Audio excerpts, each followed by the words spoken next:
Как говорится, обещанного 3 года ждут. Обещал, приехал. Микаил, ассаламу алейкум. Это Магомед, он азербайджанец по национальности. И вы вместе, да, я так понимаю, Микаил мне рассказал, вместе трудимся в ассоциации и в жизни. В одной ассоциации даже сказать. Даже по работе у нас вместе в охранной системе, security, по-французски, как бы сказать. А вот так и занимаемся. Микаил, в начале ролика я сказал, что мы находимся сейчас не в Париже, а в пригороде. Как называется? Это пригород Парижа, Пуасси. Пуасси. Да, Пуасси, город такой. Он недалеко от Парижа сам находится, очень такой чистый, хороший город, как бы сказать. Ну что, тогда прокатимся. Я думаю, людям будет интересно. А машина-то непростая. Это у нас Audi. Красивая машина. Да, Audi A7. А еще я здесь увидел азербайджанский флажок. И не просто азербайджанский. А вы сейчас поймете, когда я сяду в машину, о чем я говорю. Ну, куда без Ингушетии? Здесь я заметил ингушский значок 1, 2, потому что, как я уже сказал, Магомед тоже входит в ассоциацию. И является пресс-секретарем даже ассоциации Галга-Глиги во Франции. Ага. Ну что, пока Магомед с парковки выезжает, я тогда буду задавать Микаилу разные вопросы касаемо ассоциации, которая называется Галгай-Глигви. А что это значит? Галгай — это Галгай, Глигви — это с грузинского. Тоже переводится то же самое слово Галгай, но на грузинском. Ага. Ну, Галгай — это ингуши, да. Само название ингушей, а Глигви... Ингуши — это просто по-исторически некоторые факты мы нашли, что грузины называли ингушей Глигви. Угу. И вот объединили эти два слова. Микаил, как вообще у тебя появилась и зародилась идея здесь, во Франции, да, в Париже сделать эту ассоциацию? Как ты к этому пришел? Но как таковой культурной ассоциации Иль-де-Франс, это Париж, пригород Парижа, не существовало. И как-то мы посетили одно культурное мероприятие, где видел, что на этих проектах очень много людей рассматривали картины, истории других народов. И вот эта идея у меня появилась чисто поэтому, почему мы не можем этого сделать, почему мы не можем свою культуру показать. И вот с этой идеей я начал искать себе единомышленников, искать сторонников, которые меня поддержат в этом проекте. Да, действительно, сначала было очень много вопросов, как это все сделать. Но потихоньку, спрашивая советов, сами искали в интернете, наблюдали, как другие народы в ассоциациях занимаются этим делом. И вот потихоньку начали, вот 3-й год занимаемся этими действиями, культурными проектами, объединяем, сохраняем. Вот главная цель была сохранить культуру ингушского народа за пределами республики, особенно в Европе, где нас, как бы сказать, когда мы называем, что мы ингуши, про нас не знают, имея к тому же очень богатую историю. Как часто здесь проходит у вас мероприятие? Как часто вы собираетесь? И в целом, сколько человек входит в ассоциацию? В ассоциацию буквально входит не более 15 человек, к сожалению. Учитывая количество ингушей, именно в ассоциацию Галга-Глиги очень мало людей входит. Почему? По некоторым причинам. Некоторые как бы не видят в этом смысла. Есть такие почему-то. У некоторых как бы смотрят, типа, это не религиозная тема, нам это не интересно. Но у каждого свои интересы. Заставлять кого-то, естественно, не получается и нету желания. Но так как на мероприятие приходит, у нас дважды мы проводим мероприятия по погибшим 1992-1944 годах, по погибшим, проводим мероприятия, воздаем милостыню, память погибшим. А так, культурные проекты мы проводим каждый сентябрь. Мы участвуем в День ассоциации уже 3-й раз подряд. Это проводит администрация города. Также мы проводим 2 культурные выставки в год. Это уже стабильно. Но в других мероприятиях мы сами участвуем по приглашению другим ассоциациям ходим, которые также проводят. Есть казахские, киргизские, азербайджанские, вот часто нас приглашают. Есть и также принимаем участие в форумах ассоциации соотечественников России, которые проводятся в посольстве Российской Федерации. как бы сказать, куда приглашают, по мере своей возможности мы ходим. Иногда вот по работе не можем принять участие, к сожалению, смены не можем поменять, или бывает слишком поздно узнаем. Вот все по-разному бывает. Смотри, мне бы хотелось еще поговорить на такую тему. Вот ты говоришь, входит 15 человек. Желающие, так сказать, много было, сами как-то вышли через Инстаграм, либо через другие социальные сети? Или как ты их нашел? Вот, ингушей.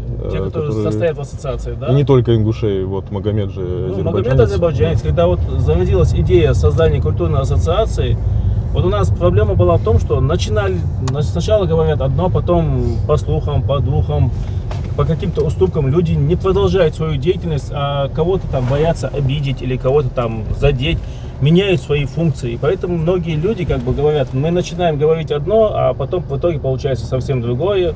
Мы это не можем, мы это не хотим, но кто как занимается, это каждого такое дело. Я, когда не смог найти определенное количество для создания ассоциации единомышленников, естественно, попросил вот своего коллегу по работе, мы еще на работе, да, вместе, Магомеда. Так как он азербайджанец, я его попросил, вот, тебе это не помешает, так, я хочу создать ассоциацию, но мне нужны помощники, единомышленники. Он сказал, что вот поддержу тебя в этом плане, что он и делает в данный момент и продолжает все время. Вот знаешь, я в 2021 году был в Казахстане. Ты, наверное, смотрел мои ролики, да, по вопросу как раз-таки репрессий. Встречался со многими ингушами, свидетелями тех несправедливых событий, которые пережил твой народ. И я заметил единство ингушей, чеченцев, да, в Казахстане. Они там друг за друга, так сказать, горой. Вот. Ну и в принципе, есть же такая русская фраза: пока мы едины, мы непобедимы, да? Вот вы здесь живете во Франции. Сколько лет ты уже здесь живешь? Я здесь проживаю с 2008 года. С 2008, да, 17 лет. Это уже достаточно большой срок. Уже есть, как я понял, в твоей ассоциации тоже ингуши, большая часть. Вот что ты можешь рассказать про единство ингушей здесь, в Париже? То есть вы едино здесь живете или здесь каждый сам за себя как-то, я не знаю. Есть и те, и другие. Есть, которые в единстве, очень даже вот объединяются, еще больше пытаются даже подкинуть идеи, больше объединить, больше вот настаивать на еще чаще, чтобы проводились эти мероприятия. А есть, которые вот в стороне держатся, им это не надо, неинтересно. Зачем это надо, для чего, типа наши праотцы не занимались ассоциациями, не продвигали культуру через ассоциации. Есть и такие, есть, которые типа по религиозным мотивам это неприемлемо для религии. Я вот смысла, правда, не понимаю в этом плане. Ну вот всего у нас хватает. К сожалению, из тех ингушей, которые здесь живут, большая часть как бы сторонятся. Причина, я не знаю, у каждого своя причина. Судить их, винить их я просто не могу. Это их право. Но есть, которые только так поддерживают и хотят дальше даже поддерживать. Еще даже бывает, что вот иногда вот сами или через кого-то идеи подкидывают. А может вот это сделаем, а может так сделаем. Если в твоей ассоциации молодежь? Молодежь тоже есть. До 35 лет. Есть дети, даже вот в ассоциации как бы юридически можно записываться только с 18 лет, так сказать. Вот несколько детей даже есть, которые записаны с 18 лет, которые тоже вот приходят. Дети-то приходят. И есть люди, которые посещают наши мероприятия, не являются участниками ассоциации. Потому что ассоциация, когда проводит мероприятия, у нас же двери открыты для всех желающих. Это не только участники ассоциации. Но когда вот приходится выносить какое-то решение, обсуждать именно, вот эта цель, только обсуждение, точку выводят только участники ассоциации. Ну, естественно, конечную точку ставят руководители ассоциации. Потому что у нас как бы по ассоциации есть свой устав, свои правила, есть внутренние правила ассоциации, которые мы сами утвердили, сами ставили. А как относится здесь вот французская власть к тому, что вот вы решили сделать ассоциацию? Она как-то помогает вам развиваться? Вот даже учитывая то, что мы когда создавали ассоциацию, ассоциации только надо было 3 недели, чтобы на рассмотрение документов, а мы через неделю получили подтверждение от префектуры, что ассоциация одобрена, это уже считается, что власть нам помогла. А другое, администрация города, когда мы запрашиваем залы для проведения мероприятий, то, что идет на уступки, выделяет там зал, помещение, так как у нас своего, к сожалению, в данный момент еще нету своего центра, но вот на день мероприятия нам выделяется зал. Для этого мы считаем, что власти нам этим помогают. Даже вот на последних 2 мероприятиях даже сам мэр города посетил наше мероприятие. А так даже бывает, что сотрудники администрации приходят, смотрят, что, как, к чему. Вот день ассоциации у нас был сам, опять же, мэр города посетил наш стенд, который сказал, что вот мы хорошо работаем, стенд ему понравился. Кстати, вот еще отметил, что сувенир, который мы ему еще дали, статуэтку башни, он его сохранил и поблагодарил, что типа он по ним узнал, не знаю, по интернету и как-то что это для нас значит. Да, символ ингушского народа. Вот. Поэтому я считаю, что нам помогают. Так. Мы же не лезем ни в политические, ни в религиозные спорные вопросы, поэтому ни спорные вообще не лезем. Мы чисто продвижение, сохранение культуры ингушского народа за пределами. И все. Поэтому, наверное, скорее всего, поэтому у нас и нету этих проблем. Смотри, Михаил, Ингушетия находится в России. Соответственно, французская власть молодцы, вас поддерживают, я услышал. А как-то вот со стороны России, конкретно Ингушетии, местной власти, есть поддержка в плане, вот и реквизит, например, нужен, да, там, национальные костюмы, я думаю, на выставке, либо ну что-то вот ингушское, там, по истории, книги, я не знаю. Вот, есть поддержка со стороны Ингушетии? Именно от каких-то, от государственных властей, естественно, нету.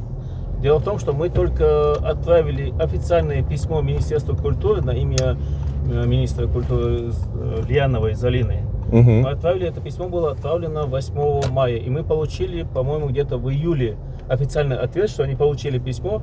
Мы написали письмо о представлении, цель ассоциации, представиться, что вот во Франции есть такая-то ассоциация, и мы официально отправили письмо со страницы ассоциации. И также получили ответ, что мы опубликовали на нашей странице. Это есть и отправленное письмо, и полученное письмо.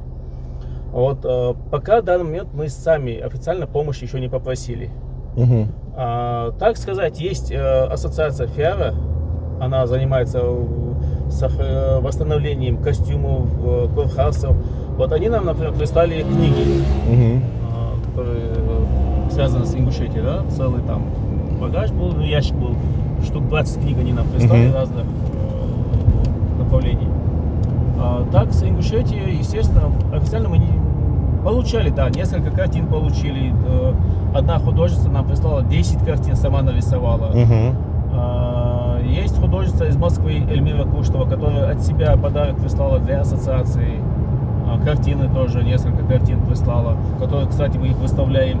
Есть один орел, который выставляем, символ Ингушетии, свободы, да. Есть волнушки, которые она сделала, тоже создала из такие камешки мелкие, как это, красивые картины, которые мы тоже выставляем все время. Вот частники, вот частные лица, вот они нам помогли. Есть Фатима Саутиева, которая вот детские работы нам прислала. Естественно, мои домашние братья, сестры по просьбе покупают там сувениры, магниты и доставляют их для передачи, для перевозки во Францию. Один земляк наш привозит для ассоциации, то, что он привозит безвозмездно. Тоже это сильная поддержка для ассоциации. А официально от государства мы сами ничего еще не просили, если честно сказать. Ну, как бы и не получали, естественно, по этому поводу. Михаил, еще такой вопрос. Когда будет ближайшее мероприятие? Ближайшее мероприятие у нас планируется на конец октября. Это будет день по погибшим, день памяти жертв погибшим 1990 года, черная осень. Так. А касаемо культуры, традиций, обычаев ингушей? А вот культурную выставку мы примерно вот планируем на месяц декабрь. Надеюсь, у нас это получится сделать. Если у нас получится, вот в планах вот так. Но до этого в ноябре у нас есть еще, мы ждем приглашение на форум ассоциации посольства. И также мы ждем посольство России? Посольство Российской Федерации в Париже, которое проводит каждый год. И также мы ждем на ноябрь месяц, нам обещали прислать приглашение в другой город. Это Нант или Страсбург. Мы ждем подтверждения оттуда, проведения культурной выставки. Ну и вот я хочу еще от себя сказать, Михаил на самом деле большой молодец, да, что он создал здесь ассоциацию Галгай-Глигви, потому что это помогает далеко за пределами России, Ингушетии сохранить ингушскую культуру, традиции, обычаи, в том числе язык, потому что ингушский язык один из исчезающих. Не только в России, да, а в мире. Это сегодня очень важно. И я человек, который 6,5 лет говорит про Ингушетию, не являюсь ингушом, я дружу с ингушами, тоже за то, чтобы сохранить культуру малых народов, которые проживают сотнями и сотнями лет на территории России, которые вместе с Россией. И даже если они живут за пределами, видите, тут тоже проявляется свой патриотизм. У Михаила есть свои дети, с которыми, я надеюсь, познакомимся. Его сын учится в Сорбоне, ингуш. Видите, какой молодец. Этим Ингушетия, и в том числе наша страна, может гордиться. Сорбона является одним из самых лучших университетов, и это одно из самых лучших образований не Франции, а всего мира. Поэтому это достойно, конечно, уважения. И, соответственно, помимо ингушей, да, вот и Магомед азербайджанец, да, о выставке и о твоей ассоциации узнают другие народы. И тем самым узнают об ингушах. Да, пару чеченцев, которые тоже состоят официально в ассоциации. И также есть чеченцы, которые тоже поддерживают мою деятельность. Особенно сильно поддерживают, когда проводим мероприятия, связанные с 23 февраля. Это как бы коснулось и чеченского народа, и ингушского. Эти люди приходят. Единственное, вот да, к сожалению, бывают такие вопросы. Почему вы не вешаете чеченский флаг? Почему вы это делаете? Почему так? Ну, находятся такие. Но я вот объясняю для тех, кто не понимает. Ассоциация ингушская. Пожалуйста, поймите вот это. Естественно, я не сдавался, не просил документы как чеченец. Я не приехал как азербайджанец. Я не приехал как русский. Я сдался как есть своими данными. Ингуш. Я попросил документы, у меня только разрешение на работу, нету политического документа. Я создал ингушскую ассоциацию. Вешаю рядом французский флаг, потому что мы находимся на территории Франции. Завтра, если буду проводить мероприятие в Москве, то, естественно, повешу российский флаг. В посольство иду, естественно, там российский флаг стоит. Буду в Баку ездить, там повешу азербайджанский флаг. На той территории, на каком мне предоставили место. Это надо понимать, тут не надо быть каким-то знатоком. Пожалуйста, вот эти вопросы уберите, это только для разжигания, только упреков. Это лишние вопросы, которые я их просто мимо пропускаю. Мне просто жалко тех людей, которые вот глупо, тупо подтверждают такие же слова, повторяют. Ну вот здесь нужно иметь, так сказать, взаимопонимание и взаимоуважение. И да, не обижаться ни в коем случае, конечно, это абсолютно нормально. И за границей, да, нужно быть едиными и друг друга поддерживать, а не разъединяться. Вот мы сейчас сидим в машине, я русский, Магомед, повторюсь, азербайджанец, сейчас у меня будут к нему тоже вопросы.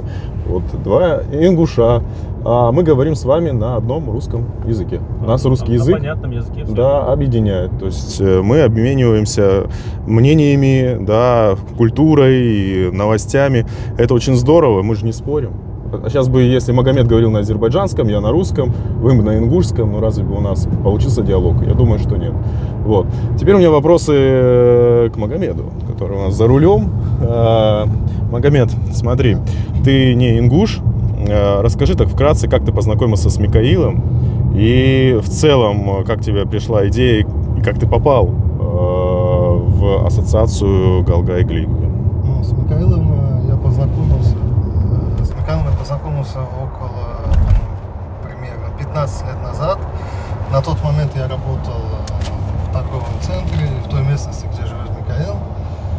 И мы с ним познакомились вот так в торговом центре, перекинулись пару словами, вот так подружились. Со временем мы познакомились с семьями, дружим до сих пор. Насчет ассоциации, Михаил на тот момент, когда создавал ассоциацию, ему нужно было, чтобы вступали в ассоциацию люди, он ко мне обратился, спросил ли мне, интересно ли это, или могу ли я этим помочь. Естественно, я согласился по своей дружбе к Михаилу. Я состою в ассоциации ингушей во Франции, в Галгай-Глигви, как секретарь ассоциации, участвую во всех организациях, которые организует Михаил. Мы ходим, мы бывали с ними в российском посольстве,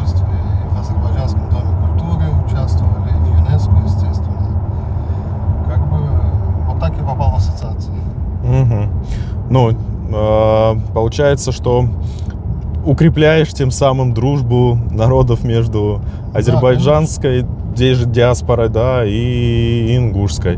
Это очень здорово. Я надеюсь, что у меня с тобой получится поснимать про жизнь азербайджанцев во Франции, вот, и посетить какое-то мероприятие, о котором вы мне рассказывали вот вчера, когда встретили.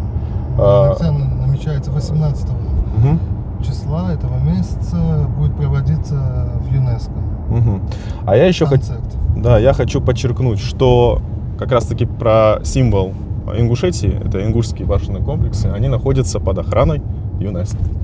Вот, да, поэтому это так, получится даже как-то символично.